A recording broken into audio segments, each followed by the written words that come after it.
the mic. Get on the mic. Just get on the mic. Get on the mic, Mike.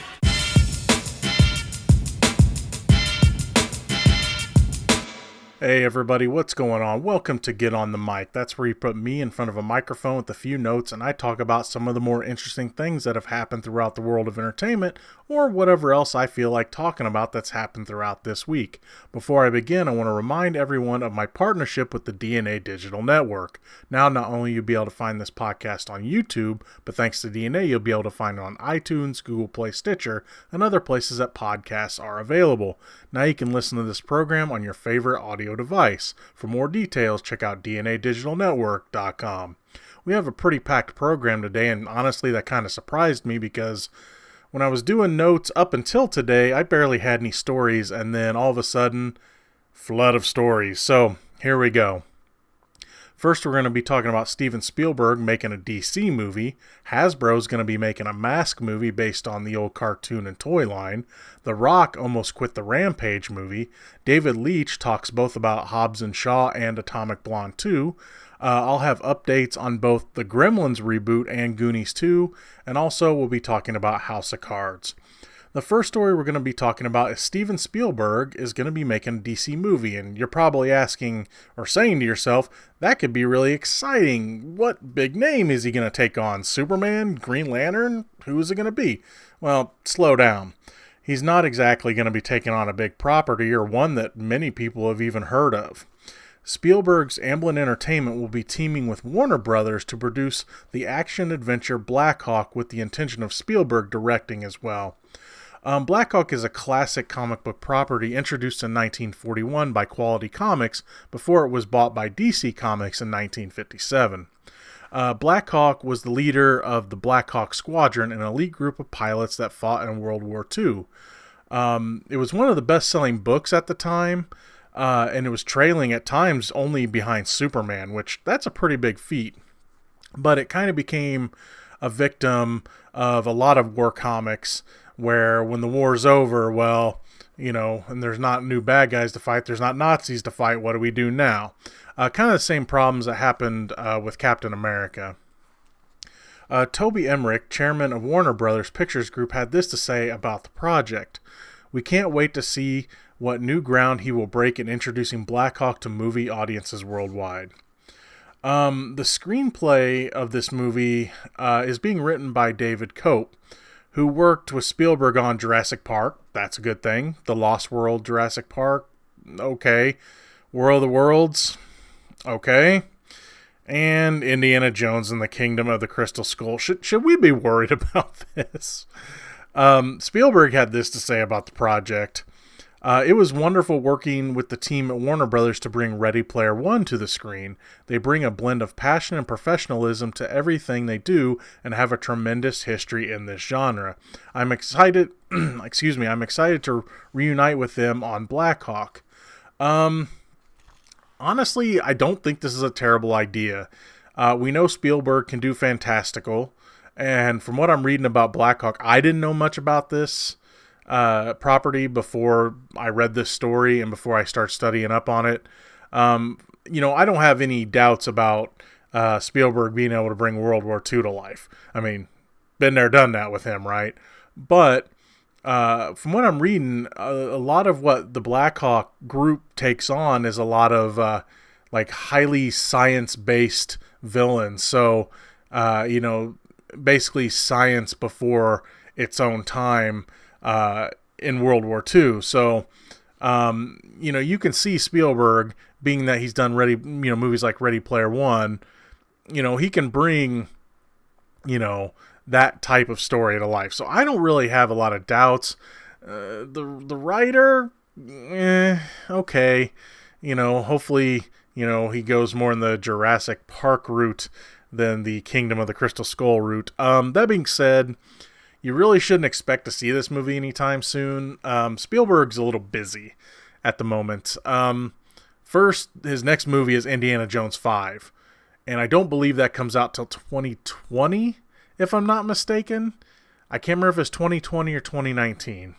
But then his next movie he's going to be working on is the West Side Story remake. So before we're going to get this Black Hawk movie, he's got 2 more movies to make. Also, a lot of people may be even wondering, why is he taking on, this project? Why wouldn't he attach himself to a Green Lantern, which, something like that I'd be all for. I think Spielberg probably doesn't want to attach himself to a franchise like that. I know he attached himself to a couple times to Jurassic Park, but I just don't see him wanting to attach himself to something as big as, say, a Superman or a DC, DC movie universe movie where he may have to do more than one. I know he's done multiple Indiana Joneses too. But those are kind of his. Jurassic Park's kind of his. So I think that's why he was okay returning to those. But doing something like a big DC franchise, I just don't see him doing. And that's why I think a project like this Black Hawk, especially since it's a World War II thing, is a pretty good fit for him. The next story we're going to be talking about is Hasbro is making a M.A.S.K movie. Look, I grew up with the toys and cartoon of M.A.S.K. M.A.S.K, which stands for Mobile Armored Strike Command, command with a K because misspellings are cool, as they battle against the evil Venom, which stands for Vicious Evil Network of Mayhem. And I remember the bad guy was named Mayhem, and I think he had a brother too. His last name was Mayhem, and he had a brother. He had like a twin brother. Whenever one went to prison, there was the other one. I was a big fan of these toys and a big fan of the cartoon. The basic gist of the cartoon, besides this battle between good and evil, there was transforming vehicles, like a car would turn into a plane and a Jeep would turn into a boat and things like that. And they were really neat. And also, each vehicle came with a character that wore different masks, and each mask had different abilities. And I can't remember what all of them are. Some of them did like sound waves, and some of them did like laser blasts. And I just remember them being really imaginative and cool. And I had a lot of fun playing with those toys and watching that cartoon. I remember it was a pretty good Christmas when I got the M.A.S.K semi, which was like one of the biggest things other than the fort. And, it was something that, you could have like 3 guys, you could play with 3 different guys, like the back of the semi turned into a buggy, and then also the exhaust pipes of the semi turned into machine guns, and there was a battering ram, and it was just really cool. It was one of my favorite toys. And so, yeah, I had a lot of fun with this show. So I'm kind of excited that the prospect of this movie. But we'll talk about what they're going to be doing with it here in just a second. M.A.S.K was created by Kenner in 1985, but when Kenner went out of business, it was bought up by Hasbro in 1991. Hasbro and Paramount have picked a director for this movie already, and they found what should be a fairly good director for this franchise. F. Gary Gray, who is the director of the latest Fast and Furious movie, Fate of the Furious, and also is supposed to be the director of the future Men in Black reboot. That's not a terrible pick when you've got a director that's handled, a big movie involving lots of vehicles and things. And being that M.A.S.K is supposed to be like a ridiculous vehicle movie, whereas in Fast and Furious, just is. I think he could handle it okay. I like to think if he's given a good enough story, he'll make it look really cool. I don't know if he's involved in the writing process or not. There hasn't been a lot of information released on this yet. One thing about this M.A.S.K movie, there's a potential, they haven't really said yet, because I think they're waiting on something, and we'll talk about that in a minute, but there's a potential that M.A.S.K is going to be part of a shared universe with the rebooted G.I. Joe and 2 other movies in the Hasbro toy line, Micronauts and ROM. Now, there's no word if the possible, which we don't know for certain, rebooted Transformers would be a part of this. I think they're just, as we've talked about before, waiting to get the Bumblebee movie out of the way first. I don't think they want to say, well, we're going to be rebooting Transformers at the end of this year, but go ahead and watch Bumblebee anyway, because no one will go see Bumblebee. I'm actually kind of looking forward to it, but, it's because Michael Bay's not directing. So yeah, we don't know if Transformers is going to be involved in that. In the comics, even hinted, I think, in some of the cartoons, Transformers and G.I. Joe have worked together before. I believe G.I. Joe and M.A.S.K have. I know they made a G.I. Joe character of one of the M.A.S.K figures of Matt Tracker. He's like the main M.A.S.K guy. They made a G.I. Joe character out of him whenever they got the rights. So it's not unheard of for these franchises to kind of interlap with each other. But yeah, I think we are going to get a shared universe, but they're just waiting to pull the trigger when Transformers finally finishes with Bumblebee. And, you know, I have to say this. I'm looking forward to these movies. You want to know why? Because I'm looking forward to having Michael Bay's Transformers movies being wiped from memory. I'm really hoping that they can do all this right next time. I'm okay with these universes sharing. Try something new. I mean, you tried them individually, and now, I mean, you know, some of these work well together.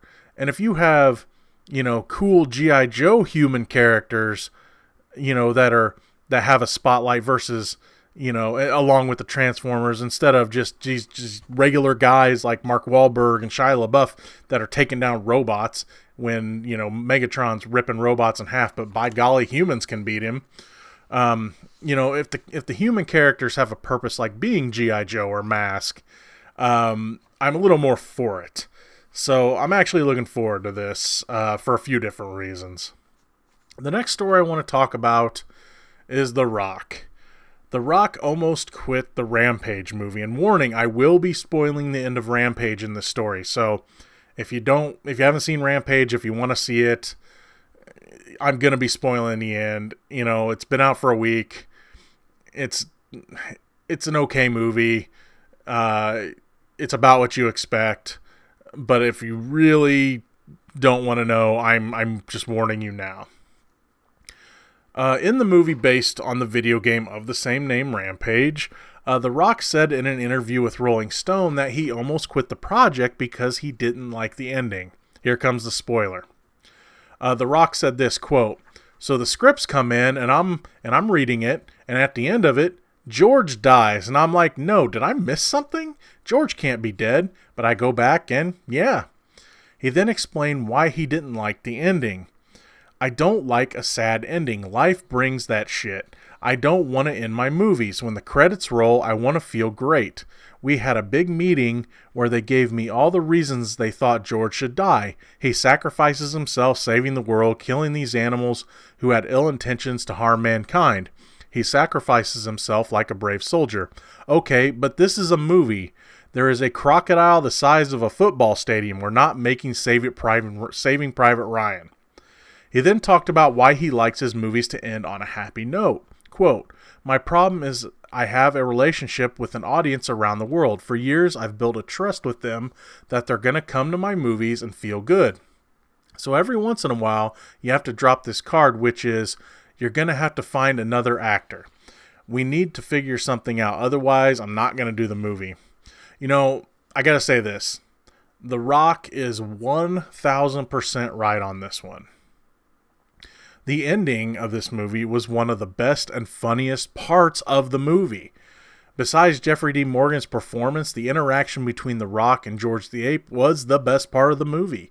They had a lot of good humor together. Some jokes that they set up at the beginning of the movie paid off at the very end, and I laughed out loud during them. So I'm kind of glad The Rock stood up for this, because one of the problems I had with Rampage was it worked more when it was embracing the ridiculousness, and whenever it was trying to be serious, it just kind of fell, I won't say flat, but it just was kind of like, okay, this isn't what I wanted out of this movie. The Rock is right on this one. This movie's supposed to be a lot of fun, and what they do is, you know, George fakes his death, and then he starts peeking and gets caught peeking, and then that leads to some really funny jokes. So, yeah, The Rock is completely right on this one. I'm glad he stood up for it, because I think the ending would have been unnecessarily sappy if the original ending of George dying would have been in it. Next, we're going to be talking about David Leitch. Director David Leitch talks about Hobbs and Shaw, sticking with The Rock, and Atomic Blonde 2. It's not hard to realize that one of my favorite directors right now is David Leitch, who was involved with John Wick. He directed Atomic Blonde. He's directing Deadpool 2. I was excited when I found out he was directing the Fast and Furious spinoff Hobbs and Shaw, starring The Rock and Jason Statham. After hearing that, I was instantly sold on the idea. And granted, I was already sold on the idea, being that those two characters were by far the most amazing part of an otherwise meh sequel. In a Fandango interview, Leitch talked about his approach to the anticipated spin-off movie and how he would want to, quote, evolve the world. He said this, quote, It's actually been really fun starting to press this movie with Dwayne Johnson and Jason Statham. I couldn't be happier. I have done quite a few movies with Jason as a second unit director and choreographer. I know him really well. I think what attracted me to that franchise is they really want to do something different. He understood that I wanted to sort of evolve their world outside of the fast world and give it its own imprint. You're evolving, but you're still being true to the DNA and the core of the characters that people love. I love that challenge, and doing it with Dwayne and Jason is like a dream. Those guys are hardworking, talented actors. I like hearing that. It's like, we're not just going to make Fast and Furious the spinoff. They're going to do something cool with those characters. Hopefully more action, less cars. That would be kind of what I would want, especially from David Leitch, who, is a former stunt guy. Leitch didn't offer any details on the movie's plot. Here's what really kills me about Fast 7. It was a little too happy with Statham's character at the end, even though he did one of the best scenes of the movie where he was saving the baby on the plane. And of course, with his mom being Helen Mirren in the movie, and we of course know his brother's alive. I don't know if he'll be involved in this next movie or not. But Statham's character is now part of the family. But I always feel I have to remind people that he killed Han, one of the family. I don't know how they're going to handle that. I'm sure they'll do something like he was forced to do it, or I don't know, or maybe Han's still alive. That'll be my guess, is that Han is still alive somewhere. But of course, that'd be really cold considering the fact they still Gal Gadot's character's still dead. So not sure what they're going to do with that. But Hobbs and Shaw wasn't the only thing that he talked about during this interview. He was also asked about the possible Atomic Blonde sequel that Charlize Theron's been teasing that they're trying to work on. He didn't really have much to offer on the subject of that movie, but he did say this, quote, I think that we're really trying hard to come up with concepts. We're still working. There's a lot of ideas floating around of what the sequel could be, and I think people would love to see Lorraine on another mission. I know I would. I will double that statement. I know I would too. Just knowing that he's thinking about returning to that movie's universe gives me a lot of hope. David Leitch seems like the type of director that will attach himself to a franchise and stick with it till the end. He's stuck with, he may not have directed John Wick 2, but he stuck with it. He was a part of the process, and I know he's being a part of the process of John Wick 3. And then, he directed Atomic Blonde, and of course it sounds like he wants to do Atomic Blonde 2. Look, I may be somewhat of a minority, but I love the hell out of Atomic Blonde. A lot of people were just, we've talked about this before, that a lot of people thought it was just going to be, female John Wick, and in ways it was. But it also had a really fun spy story, too. John Goodman's great in it. James McAvoy's great in it. It's just, to me, I love the hell out of that movie. And I want another one pretty bad. And also, and I think I've mentioned this before, I still want my John Wick Atomic Blonde crossover film. One of these days, I'll have to give my thoughts about how I'd make that work, given the decades difference between the two stories, Atomic Blonde taking place in the 80s and John Wick's story taking place in the 2000s. I think we could still make it work. I think people would buy into Keanu playing his younger self if they made the movie soon enough. Next, we're going to be talking about updates on both the Gremlins reboot and Goonies 2. In an interview with Metro, director Chris Columbus was asked about both movies. The first is bad news, and granted, both of them might be bad news depending on what you think of it. First, he doesn't think that Goonies 2 is going to happen. He said this, quote, "There's been talk of it. That's a difficult one, only because all the actors have gotten older and chosen different careers. So that's a little more difficult." For me, my ideal Goonies sequel, I don't want a reboot. I don't want to see them try to make a reboot. I would still love to see either the Goonies go on one last adventure somehow. I know that'd be a lot of adults going on an adventure, and I don't know if the slapstick would work. Or of them chasing after their kids doing something similar to what they did years ago. That's what I would want to see, probably more out of a Goonies movie. Make the older characters supporting characters, and the kids, get some decent child stars and give them a fun adventure to go on. He did have some answers about Gremlins, and like I said, you may think this is good news or this is bad news. He said this, quote, "Gremlins we are actively talking about, so that's what I am working on with my production company, 1492 Pictures. It will almost definitely be a reboot." I'm not really surprised that it's a reboot, and I'm not really surprised that the reboot is happening.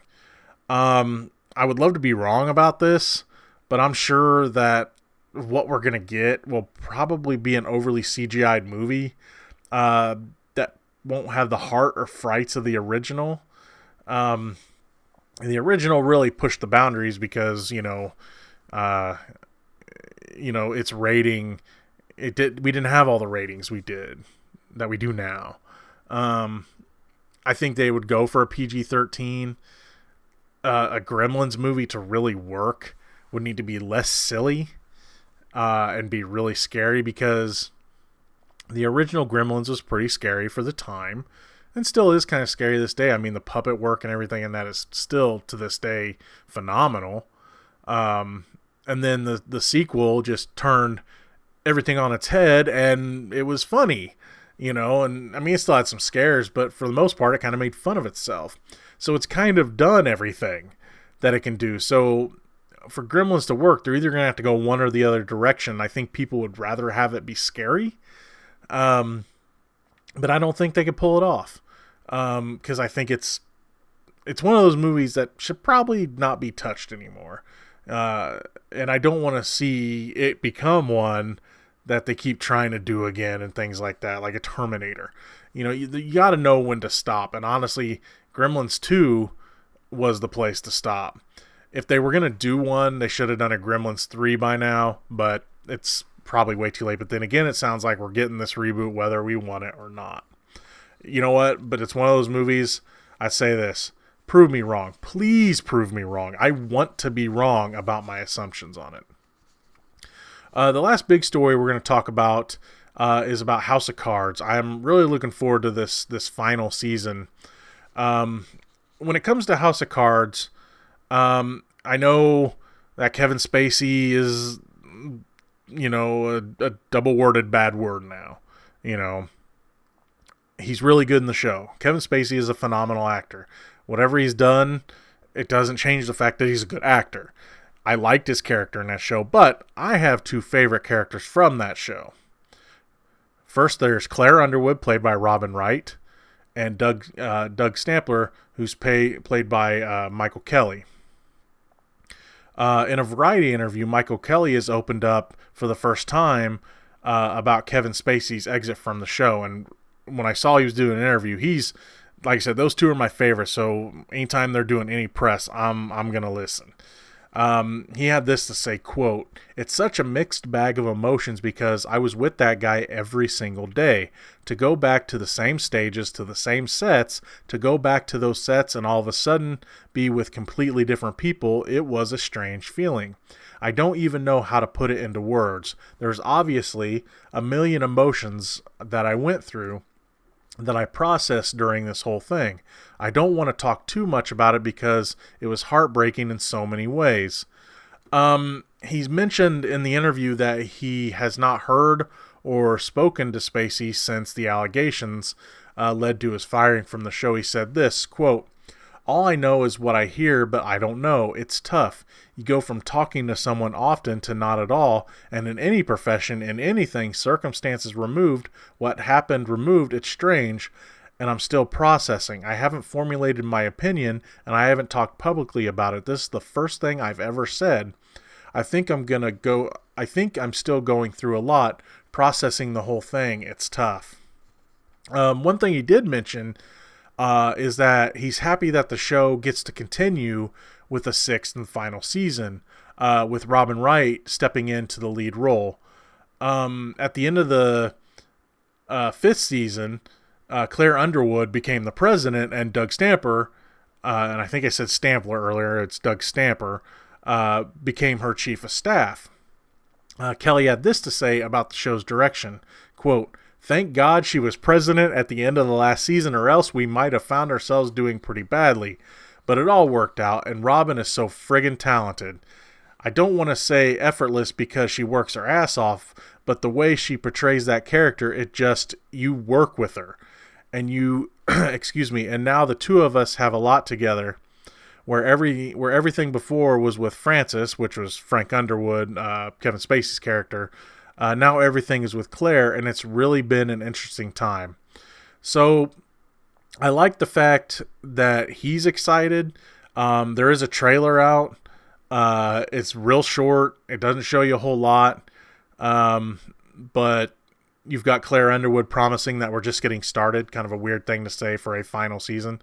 But even that little trailer got me excited because she's so good in that show. I've never been... She's one of those actresses that can both turn you on and scare the hell out of you. And she does both of those in the same show. So I'm really looking forward to the final season. I'm really curious how they're going to write Kevin Spacey out of it, being that the show has already had an assassination attempt plotline. I don't know if they're going to kill him off or what they're going to do. So I guess we'll find out here shortly. Because season 6 is expected in the fall. They haven't really given us a concrete date, and will consist of 8 episodes instead of the normal 13. We're going to move on to quick hits, and I know it sounds like it's going to be a short show today. I'm trying to tighten things up a little bit with this show, so on to quick hits. Have you heard about Joe Carnahan's new movie Boss Level? It's about a retired U.S. Special Forces veteran played by Frank Grillo trapped in a never-ending time loop, resulting in him dying every day. In order to stop his endless suffering, he must figure out who is responsible. Look, I'm down for this movie because I love Joe Carnahan, I love Frank Grillo. Doesn't this movie sound awful familiar? Jason Clarke is in talks to star in the remake of Pet Sematary. That's fine and dandy casting, but what I'm curious about is who they're going to get for Gage. It's going to be hard to top Miko Hughes from the original. I've got a feeling that this one has Jacob Tremblay's name all over it. Mark Hamill has expressed interest in coming back as Luke Skywalker in Episode 9, but says that it's up to director J.J. Abrams. He mentioned in one interview that if he was asked to come back, he would, end quote. I feel that especially with the death of Carrie Fisher, he needs to come back for the next movie. He would be the only guiding Force ghost that would make sense appearing to either Rey or Kylo Ren. Unless, of course, Rey is a Kenobi. You know what? I still say that Kylo lied to her. DC and Warner Brothers have named Kathy Yan director of Dead Pigs, a movie I've never even heard of, for the Margot Robbie-led Harley Quinn Girl Gang movie. While it may not end up being named the same, it's based on DC's Birds of Prey and will feature Harley teaming up with other Gotham characters. In the comics, the comic features Black Canary, Barbara Gordon, Batgirl, who's Batgirl and Huntress. This could be how they introduce those characters in the DC movie universe. I think that's a smart thing. I don't think they all need their individual movies. Vin Diesel's One Race Films and the H Collective have acquired the rights to the XXX franchise, which I'm sure was for pennies on the dollar, and will begin shooting XXX 4X, what are they going to call this, in December. First, why? The only really good thing about Part 3 was Roy McCann and his stunt selfies, and second, you bought the rights to Riddick, made a really fun Riddick movie, and haven't done anything with it since. I want my Riddick sequel. Next, according to director Colin Trevorrow, Jurassic World 3 is going to be a science thriller. He said, quote, "If I could contextualize each film, I would say Jurassic World was an action-adventure, Fallen Kingdom is kind of a horror suspense film, and Jurassic World 3 will be a science thriller in the same way that Jurassic Park was. It's hard to judge anything since Part 2 hasn't even come out yet, but all I have to say is this. As long as we get the return of Mr. DNA and no raptors calling for Alan by name, things could be looking up. Maybe. My dreams of a King of Kong sequel could be closer to reality more than ever, not officially, but because of recent events." Billy Mitchell broke his silence to Old School Gamer magazine with this statement, quote, "The fact of the matter is, now there is a true professional due diligence being done to investigate things that happened as far as 35 years ago, in a professional manner, not in a shock jock mentality designed to create hits. We will show that everything that has been done, everything was done professionally according to the rules, according to the scoreboard, the integrity that was set up," end quote. I can hear the 80s music being queued up now. You're the best around. God, they need to make a sequel. Just give me my King of Kong sequel already, please. Did you know that a lawsuit is keeping us from getting more Mad Max? Though George Miller has ideas for at least 2 more movies set in the universe, a suit filed by his production company claims that Warner Brothers owes them money related to Fury Road. Warner Brothers and Miller's company have different views on everything, including the production itself, how everyone was treated, if contracts were upheld or not, problems in editing, how much money the film cost in the end, and much, much more. Look, the movie grossed almost $400 million worldwide, received 10 Oscar nominations, including Best Picture, and won 6, the most of any film in 2015. Settle your differences already. I want more Max. I want more Furiosa. I want more Kama the Doof Warrior. I don't care if he died. Flame-throwing rock and roll will never die. And lastly, a sad story. Actor R. Lee Ermey passed away this week at the age of 74. While he has had a long acting career, he will be best known for his role as Gunnery Sergeant Hartman in Stanley Kubrick's 1987 Vietnam film Full Metal Jacket. To say goodbye to an actor, a man that I admired so much, I'll use one of his character's quotes from that movie. Quote, "Today, you people are no longer maggots. Today, you are Marines. You are part of a brotherhood. From now on until the day you die, wherever you are, every Marine is your brother. Most of you will go to Vietnam. Some of you will not come back. But always remember this, Marines die. That's what we're here for. But the Marine Corps lives forever. That means you live forever. Rest in peace, Gunny. Semper Fi." It's going to do it all for quick hits. A bit of a channel update. As some of you have realized, I've been trying to do my movie reviews a little bit different. I'm doing a new segment called Talkin' Movies. Sometimes I have 1 movie, sometimes I have 2 movies. I've had 4 movies, I've had 3 movies. It's just a bit more unscripted, just a few notes, and then I go from there. I'm having a good time doing it that way. I really think I got something going there. I just got tired of scripting everything and trying to put on a performance, and sometimes I don't feel like being funny. Sometimes I always just feel like talking, Sometimes I don't know if I can be entertaining. I just want to have fun talking about the movies, whether I liked them or not, why, and all that stuff. Also, some of you have probably noticed on the channel that Gino's Bad at Games is back. Being that I'm excited for the Avengers Infinity War, I've been playing some Marvel games. I played through Captain America and the Avengers, the beat-em-up game. I played a god-awful Avengers game called Avengers and Galactic Storm, and then I had to play a good Marvel fighting game. This week I played Marvel Superheroes, which other than X-Men Children of the Atom, it was Capcom's foray into Marvel fighting games. Also, as I've stated before, I hit the 4,000 hours mark not too long ago and have applied for reevaluation. I'm still waiting on YouTube. Again, I probably won't be hearing anything till the end of April, early May. Other than some already uploaded videos, I'm going on an internet fast after uploading this one, this podcast, until after I see the Avengers Infinity War. Look, I've only managed to only see one trailer so far, which was the very first one, and I'd like to keep it that way. This is something that I've been trying to do anytime a movie that I'm really excited for has come out. When it came to Black Panther, I only saw one trailer. When it came to Last Jedi, I only saw one trailer.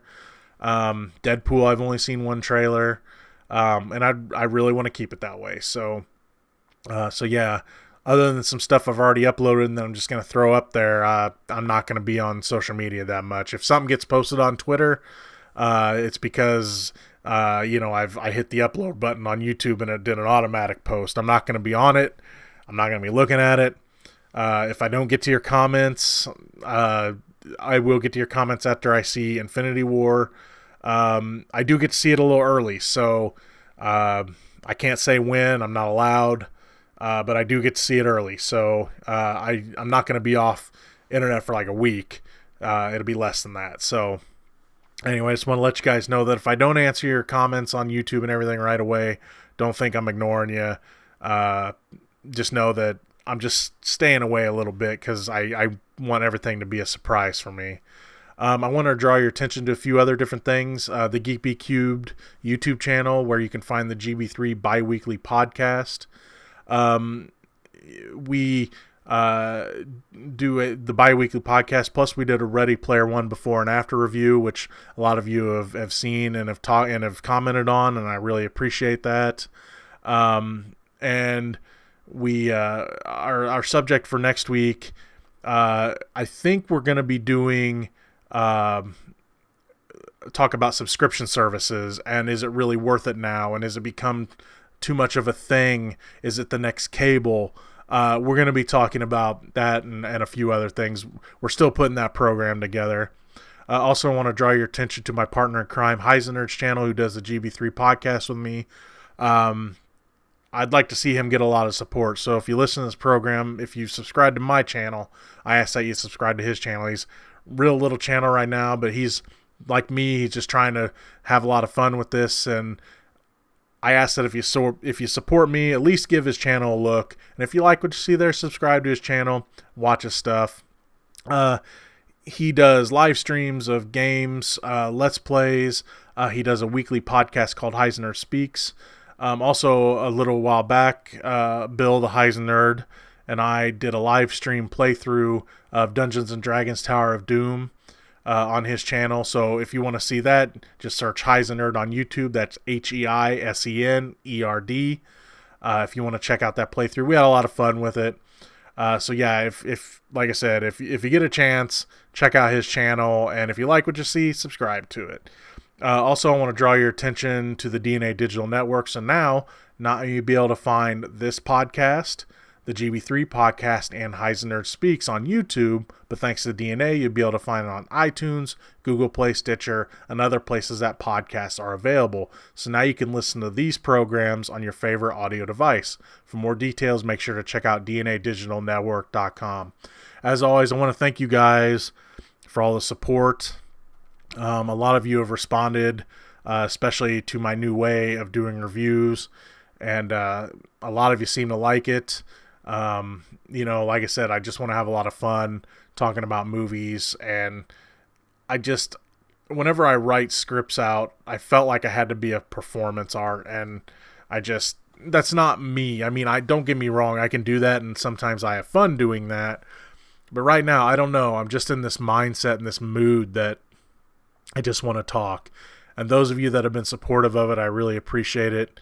And I just appreciate those that support the channel. And I always tell people, if you're going to subscribe to a channel, make it mean something. Watch the person's stuff. And I know numbers are important, but if you don't want to listen to my program, that's okay. No hard feelings. If you don't want to subscribe to my channel, that's okay. No hard feelings. I don't expect people to, just follow me to follow me. If you like my stuff, awesome. If you don't like my stuff, I'm cool with that too. I'm not going to hold that against people that don't like my stuff. You like what you like. I like what I like. I follow who I like, and I watch everything I follow. So if I follow you, that means I'm watching you. I may not get to watch everything because, there is only so many hours in a day, but, I try to watch as much as I can, especially from some of the smaller channels that I discovered whenever this whole thing with YouTube started. I started noticing a few more smaller channels through some different Facebook groups and things like that. And, some I liked, some I didn't, and I watched the ones I like. So, I appreciate all the support I get. Also, as I've said before, find some smaller channels and give them a shot. Watch their stuff. If you like them, subscribe to them and watch their stuff. Not everyone's going to like everything, and that's okay. YouTube is a really big mixing pot of the good, the bad, the beautiful, and the ugly.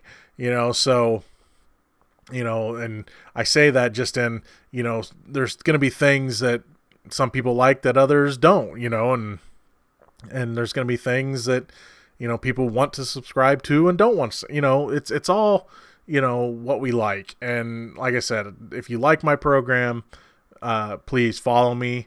If not, I'm not going to have hard feelings if you don't. I'm doing this for fun. This isn't my job, and I'm just having a good time, or at least trying to. And for those of you that are on this adventure with me, I'm glad to have you along. Until next time, this has been Get on the Mic. I'm the Reel Geno Reynolds. Peace.